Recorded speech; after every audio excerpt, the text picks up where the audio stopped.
तीसरी बार सरकार बनाने और जेपी नड्डा के मंत्री बनाए जाने के बाद से ही बीजेपी के सामने सबसे बड़ा सवाल आ गया था कि पार्टी का अगला अध्यक्ष कौन होगा। बीजेपी एक ऐसा चेहरा तलाश रही है जो बीजेपी की संगठन शक्ति को मजबूत करे, जो कार्यकर्ताओं में नए जोश का संचार करे, संगठन की शक्ति को नतीजों में बदले। क्योंकि लोकसभा चुनाव के नतीजों ने जिस तरह से बीजेपी को निराश किया, उसने बीजेपी को एक साथ कई मोर्चों पर सोचने के लिए मजबूर कर दिया। बाहर भले न दिखाई देता हो, लेकिन बीजेपी मन मुताबिक सीटों के न मिलने वाली हार के कारणों पर अब तक मंथन कर रही है, फिर चाहे वो उत्तर प्रदेश हो या फिर महाराष्ट्र। अंदर खाने की कला, संघ की नाराजगी, मजबूत होता विपक्ष और कार्यकर्ताओं का जमीनी स्तर पर मोहभंग ऐसे कारण हैं जिन पर जल्द से जल्द बीजेपी ने काम न किया तो उसका खामियाजा आने वाले वक्त में भी भुगतना पड़ सकता है। प्राइम मिनिस्टर सबसे बड़ी पोस्ट होती है और उसके बाद उससे बड़ी कोई पोस्ट हो नहीं सकती, लेकिन पार्टी का प्रेसिडेंट किसे चुना जाए, ये उस पैरामीटर पर खरा उतरने के लिए जरूरी हो जाता है कि कोई ऐसा व्यक्ति तलाशा जाए जो ना प्राइम मिनिस्टर के कद का हो, लेकिन उसका कद इतना भी छोटा ना हो कि वो पार्टी में भी किसी कद का ना हो। तो भारतीय जनता पार्टी की दिक्कत, और ये किसी भी सत्तारूढ़ पार्टी की दिक्कत है कि इस समय उसका डिलेमा ये है कि पार्टी अध्यक्ष किसे बना जाए। इसके कई सारे पेच फंसे हुए हैं। 4 राज्यों के विधानसभा चुनाव सामने हैं, ऊपर से संघ की नाराजगी भी जग जाहिर नहीं है तो कहीं ना कहीं तो दिख ही रही है। तो बीजेपी को कई बैलेंसिंग एक्ट करने हैं और ऐसे में कोई अध्यक्ष का चुनाव कर लेना बहुत आसान काम नहीं है। 4 महीने बाद झारखंड, महाराष्ट्र, हरियाणा और जम्मू कश्मीर में विधानसभा चुनाव होना है और इससे पहले उत्तर प्रदेश की 10 सीटों पर उपचुनाव और 2027 में विधानसभा चुनाव। जाहिर सी बात है कि आने वाला समय भारतीय जनता पार्टी के लिए चुनौतियों भरा रहने वाला है और बीजेपी को एक अग्नि परीक्षा से गुजरना होगा। इसीलिए बीजेपी एक मजबूत संगठन के साथ उपचुनाव और विधानसभा चुनाव में जाना चाहती है। इसीलिए चुनाव के नतीजे आने के तुरंत बाद चारों राज्यों में चुनाव प्रभारियों का बीजेपी ने ऐलान कर दिया। महाराष्ट्र में भूपेंद्र यादव को प्रभारी बनाया गया और अश्विनी वैष्णव को सह प्रभारी। वहीं हरियाणा में धर्मेंद्र प्रधान को चुनाव प्रभारी बनाया गया तो विप्लव कुमार देव को सह प्रभारी बनाया गया। झारखंड में शिवराज सिंह चौहान को चुनाव प्रभारी बनाया गया तो हेमंत बिस्वा शर्मा को सह प्रभारी बनाया गया। वहीं जम्मू कश्मीर की कमान जी किशन रेड्डी को सौंपी गई। लेकिन संगठन को मजबूती देने के लिए अध्यक्ष पद पर नई नियुक्ति जरूरी है, क्योंकि कार्यकारी अध्यक्ष जेपी नड्डा पर स्वास्थ्य मंत्रालय के मंत्री पद के साथ साथ बीजेपी के अध्यक्ष पद की जिम्मेदारी संभालना मुश्किल है। इसीलिए बीजेपी का संसदीय बोर्ड कोशिश कर रहा है कि जल्द से जल्द उन नए अध्यक्ष की नियुक्ति करे। कौन होगा भारतीय जनता पार्टी का नया अध्यक्ष, इसके लिए लगातार मंथन हो रहा है, बैठकों का दौर चल रहा है। हाल ही में इस मुद्दे को लेकर जो बैठकें हुई उसमें प्रधानमंत्री मोदी के साथ साथ कार्यकारी अध्यक्ष जेपी नड्डा, रक्षा मंत्री राजनाथ सिंह, गृह मंत्री अमित शाह और संगठन महासचिव बीएल संतोष मौजूद थे। बीजेपी के सामने चुनौती बड़ी है। मोदी के शासनकाल में अब तक अमित शाह और जेपी नड्डा ने बीजेपी अध्यक्ष की कमान संभाली, लेकिन अब अगला चेहरा कौन होगा जो बीजेपी को आने वाले 3 सालों में बेहतर नतीजे दे सके।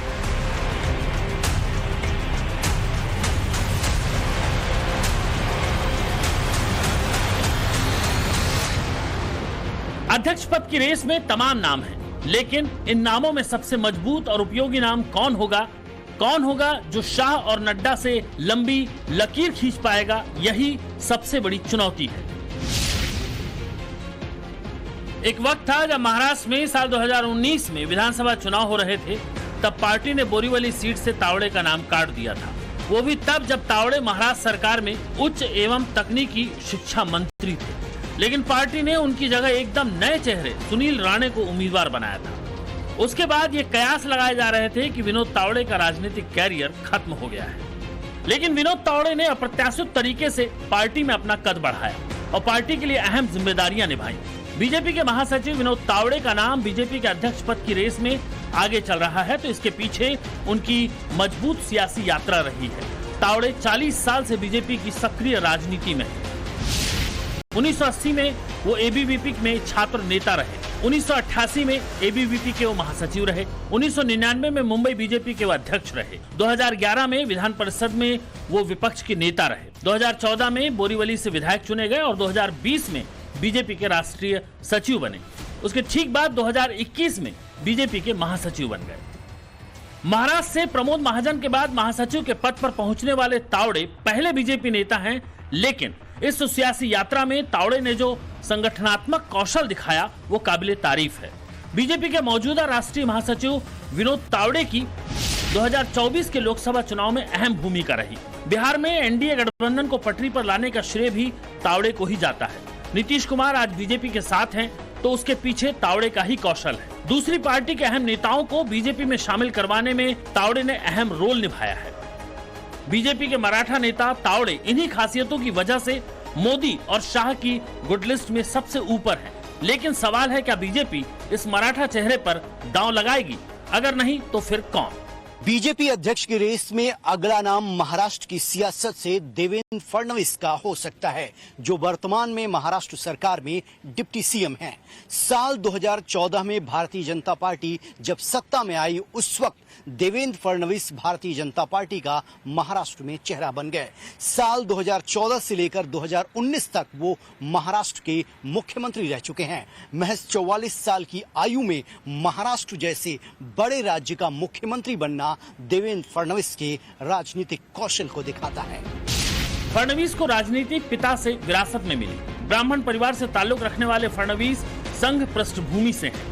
फडणवीस ने एबीवीपी से छात्र राजनीति के जरिए सियासत में कदम रखा। नागपुर में विधायक बनने से पहले वो मेयर भी रह चुके हैं।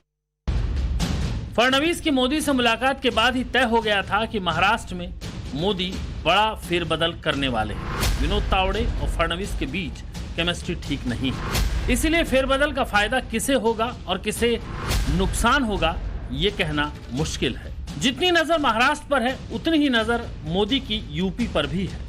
एक नाम यूपी के चाणक्य का भी बीजेपी के अध्यक्ष की रेस में है। वो नाम है सुनील बंसल का। यूपी बीजेपी के कभी चाणक्य कहे जाने वाले सुनील बंसल का नाम भी तेजी से आगे बढ़ रहा है। भले ही सुनील बंसल राजस्थान से आते हों, लेकिन एक बेहतरीन संगठनकर्ता के तौर पर उन्हें यूपी में पहचान मिली। 2024 में यूपी के सह प्रभारी बनाए जाने के बाद से सुनील बंसल चर्चा में रहे हैं। सुनील बंसल को अमित शाह का करीबी माना जाता है। 2014 में शाह यूपी के प्रभारी थे और सुनील बंसल सह प्रभारी। इस जोड़ी ने भाजपा को यूपी में 71 सीटों पर जीत दिलवाई। इसके बाद से अगले 8 सालों तक सुनील बंसल यूपी की राजनीति का बड़ा नाम बने रहे। बंसल 2017 में यूपी के विधानसभा चुनाव, 2019 के लोकसभा चुनाव और 2022 के यूपी विधानसभा चुनाव में बीजेपी की जीत के सूत्रधार बने रहे। सुनील बंसल का सियासी उत्थान देखें तो 1990 में वो आरएसएस के प्रचारक रहे। 2014 में उत्तर प्रदेश के सह प्रभारी रहे। 2017 में भाजपा संगठन के प्रदेश महामंत्री और 2022 में राष्ट्रीय महासचिव बने। अगर बीजेपी सुनील बंसल पर दांव खेलती है तो निश्चित तौर पर यूपी की राजनीति में जो फिलहाल उतार चढ़ाव दिखाई दे रहे हैं, उस पर बड़ा असर दिखाई देगा। लेकिन इन सबके बीच भूपेंद्र यादव, धर्मेंद्र प्रधान और नरेंद्र तोमर, ये 3 वो चेहरे हैं जो बीजेपी अध्यक्ष की रेस में शामिल हैं। पर्यावरण, वन और जलवायु परिवर्तन मंत्री भूपेंद्र यादव राजस्थान से हैं। राजस्थान से पहली बार लोकसभा चुनाव लड़कर जीते भूपेंद्र यादव मोदी सरकार में दूसरी बार केंद्रीय मंत्री बने। वहीं धर्मेंद्र प्रधान शिक्षा मंत्री हैं। ओडिशा के रहने वाले धर्मेंद्र प्रधान एबीवीपी की पृष्ठभूमि वाले छात्र नेता रहे हैं। केंद्रीय कृषि मंत्री रह चुके नरेंद्र तोमर फिलहाल मध्य प्रदेश विधानसभा के अध्यक्ष हैं और वरिष्ठ होने के साथ साथ उन्हें लंबा सांगठनिक अनुभव भी है।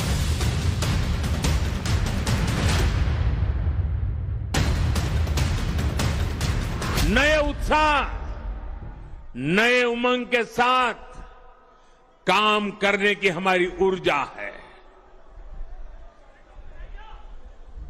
मैं हमारे अध्यक्ष श्रीमान नड्डा जी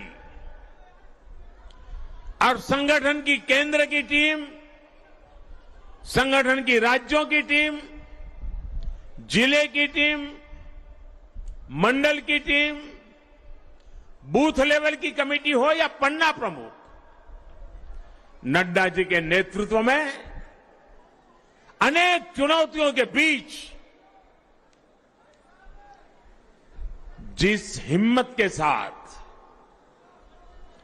जिस समर्पण भाव से राष्ट्र प्रथम के मंत्र को जीते हुए इस चुनावी जंग में एनडीए को विजय दिलाई है, वे सबके सब अनेक अनेक अभिनंदन के पात्र हैं। बीजेपी में मंझे हुए नेताओं की लंबी फहरिस्त है। ये ताकत भी है और परेशानी भी। परेशानी इसीलिए क्योंकि इन चेहरों में अध्यक्ष पद के लिए चेहरा चुनना कद और पद के लिहाज से चुनौतीपूर्ण है। मुझे तो लगता है कि जो बीजेपी में एक सोच चल रही है कि एक कार्यकारी अध्यक्ष बनाया जाए, और वो इसलिए कि जिस तरह की उसने एक कंटिन्यूटी सरकार में दिखाई, ठीक वैसी कंटिन्यूटी उसमें भी नज़र आए, संगठन में भी। मुझे लग रहा है उस दिशा में ये आगे बढ़ सकती है।